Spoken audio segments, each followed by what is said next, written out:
Fala pessoal, sejam bem-vindos aqui ao canal e sim, é bem possível e provável que os dividendos dos seus fundos imobiliários aí tenham uma diminuição, que caia um pouco o pagamento desses dividendos na sua conta aí nos próximos meses, tá bom? Muita gente tem perguntado, tem ficado preocupado, principalmente com aqueles fundos de papéis por causa dessa deflação que foi anunciada aí no mês de julho, né? Ou seja, diminuição da inflação, a gente vai poder ver sim uma diminuição dos dividendos, principalmente desses fundos que são atrelados à inflação.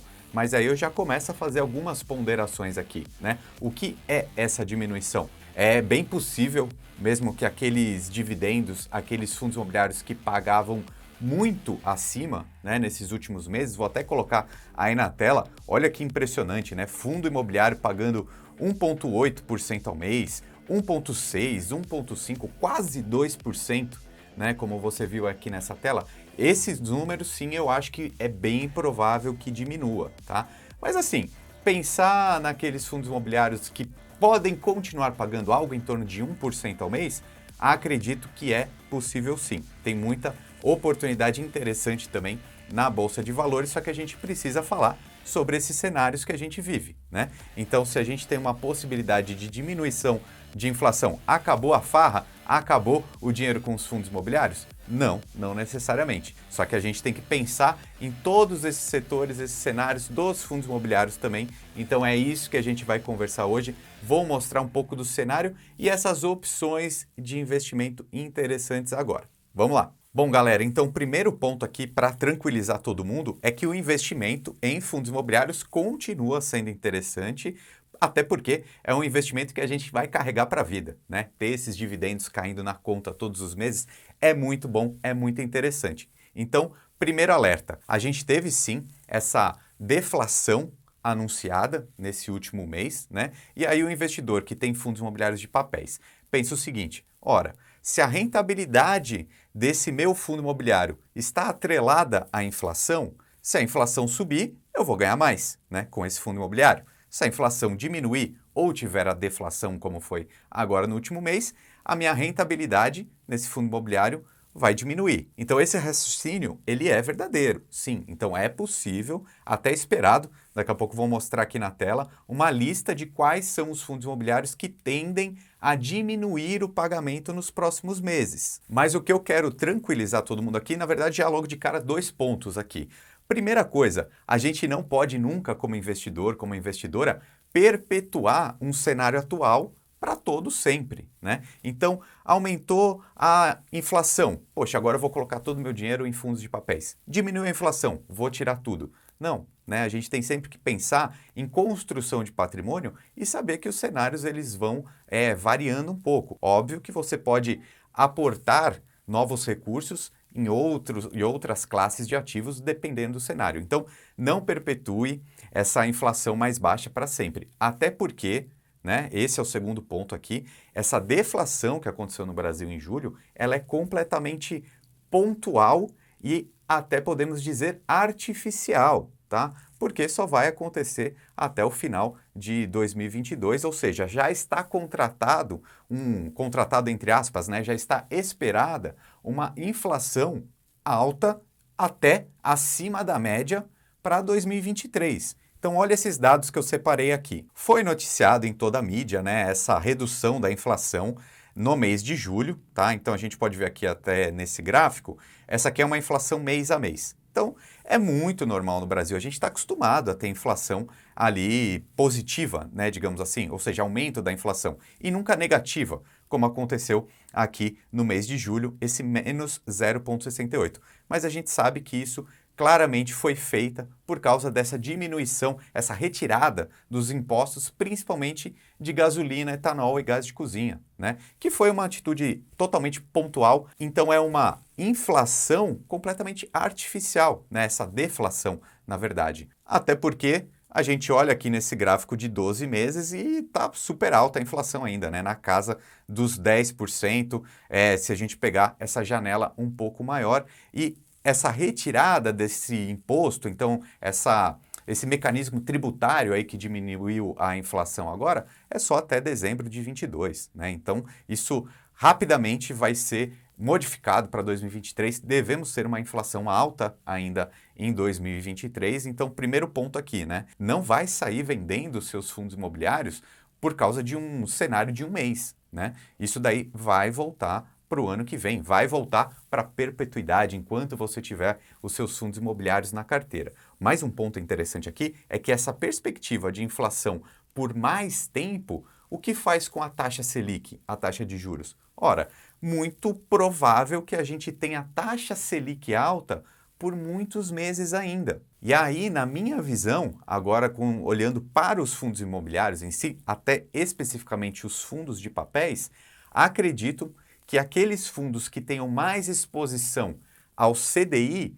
tendem a performar melhor nos próximos meses, tá? Por quê? A taxa Selic não tem uma previsão clara de diminuição, né? A gente até acha que ela vai ficar nessa casa aí de quase 14% por muito tempo e depois, quando cair, vai cair para 13%, 12%. Não é esperada uma baixa substancial ali da taxa Selic. Então, os fundos imobiliários de papéis, aqueles de recebíveis, né? Os CRIs que vocês já conhecem, aqueles que têm mais contratos atrelados ao CDI tendem a performar melhor, tá? Eu acho até que é um investimento bastante seguro quando a gente pensar, né? O Brasil ele tem essa característica de ter bons títulos pós-fixados, porque aqui a gente sabe que inflação sempre tende para cima, taxa de juros, historicamente falando, né, a taxa Selic sempre alta, então é um tipo de investimento bem tradicional e até certo ponto previsível no Brasil, né? E inclusive até um exemplo de um fundo imobiliário que tem muitos contratos com CDI, daqui a pouco eu te mostro até aqueles que têm mais contratos com inflação, que devem sofrer um pouco nos próximos meses, e aí você vai me dizer se você tem algum deles ou não. Um exemplo de um fundo imobiliário de papel, que ele tem muitos contratos atrelados ao CDI, é um fundo imobiliário que se chama KNCR11, tá? Já falei sobre ele em outros vídeos, vou deixar aqui em cima para vocês darem uma olhada, mas quero colocar aqui na tela também esse fundo imobiliário só como um exemplo, porque ó, ele está pagando 1,12% de dividendo, né? No último mês ele pagou isso, está num preço justo, né? O P sobre VP dele está 1, e aí a gente pode ver claramente que existe uma valorização da cota dele, né? Num período longo, por quê? Quando a Selic estava baixinha, ninguém queria comprar esse fundo. Agora que a Selic está alta, todo mundo quer. Logo, você já pode imaginar também que lá no futuro, quando mudar esse cenário, né, quando a taxa de juros estiver caindo lá na frente, provavelmente a cotação desse fundo imobiliário aqui vai cair também, tá? Então, pensando nesses dividendos, né, a gente precisa entender o que esse instrumento, fundos imobiliários, ou mais especificamente o fundo imobiliário de papel, qual é a função dele na nossa carteira, né? Então, se é uma função de sempre pagar um pouquinho acima da taxa Selic, independente do que ela for, é isso que esse papel vai proporcionar na sua carteira. E agora, quais são os fundos que tendem a diminuir o pagamento de dividendos? Vou colocar aí na tela, porque saiu esse levantamento aqui, ó, de 18 fundos imobiliários que vão acabar diminuindo o seu pagamento. Por quê? Muitos contratos atrelados à inflação, tá? Vou colocar aí na tela, ó, essa tabela, onde a gente vê, ó, por exemplo, o KNP11 tem 90% dos seus contratos ali, né,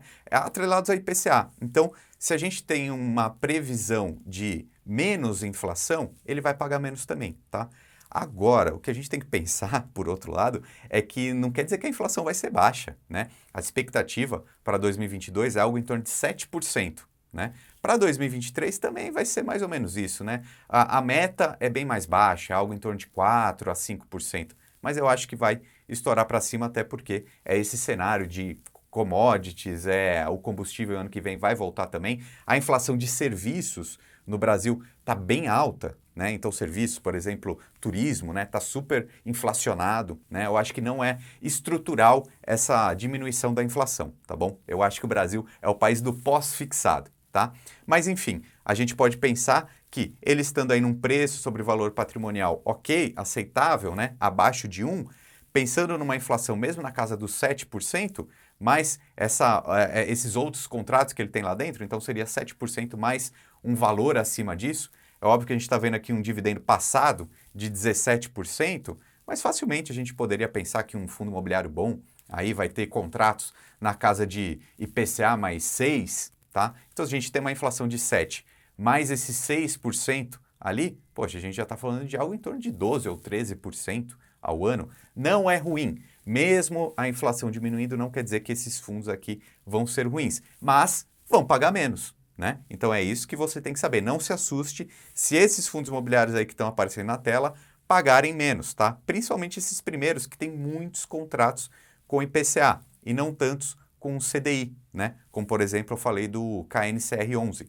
E aí a gente pode ver até aqui a metade dessa tabela, ó, esses fundos imobiliários que têm 50% em IPCA, 50% em CDI, pode ser interessante, né, ter essa diversificação dentro do seu fundo de papel também.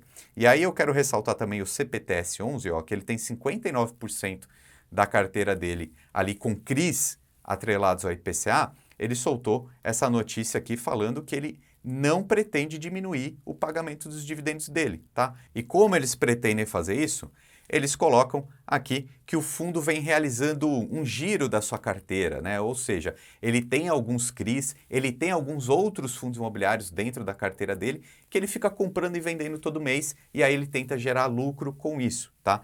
Então, dentro aqui desse exemplo, essa gestora disse que não pretende diminuir o pagamento, mesmo com essa inflação aí, mesmo com essa deflação, nesse pequeno período de meses aqui até o final de 2022. Vale ressaltar que alguns fundos imobiliários também ainda têm caixa, né, para distribuir, ou seja, um fundo imobiliário aqui no Brasil ele é obrigado a distribuir 95% dos seus lucros, porém a cada 6 meses, tá? Essa é a lei. Os fundos costumam distribuir todos os meses, certo? Mas alguns deles podem ir fazendo um caixa e distribuir um pouquinho mais no final desse semestre, ou seja, duas vezes por ano, ou mesmo pegar esse caixa e nesses momentos que tem alguma adversidade de mercado, como essa inflação mais baixa, se esse fundo ele tiver caixa, ele pode repor um pouquinho e tirando um pouquinho desse caixa para não diminuir tanto assim o dividendo mensal dos seus cotistas. E agora também vamos falar sobre os fundos imobiliários de tijolos, né? Porque esse foi o cenário que eu mostrei agora dos fundos de papéis, tá? Que eu acredito que vão continuar pagando super bem, principalmente aqueles que têm mais contratos com CDI, acho esses aí até mais seguros, só que também a gente abre oportunidades nos fundos de tijolos, né? Saiu essa notícia aqui no site do Estadão, mostrando quais os fundos imobiliários que podem se beneficiar aí com esse fim do ciclo da taxa Selic. Então, basicamente aqui eles falam sobre os fundos de tijolos, principalmente shoppings e escritórios, tá? Então, qual que é o ponto aqui? Chegamos, então, possivelmente no fim desse aumento, desse ciclo de alta da taxa Selic. 13,75% ao ano já está muito próximo do teto, se não for o teto, né? Tem gente que fala que vai chegar a 14, tem gente que fala que vai ficar em 13,75, enfim, não faz tanta diferença. Já estamos no final do ciclo de alta. E quais os fundos, então, que podem surfar uma valorização aí nos próximos meses e anos?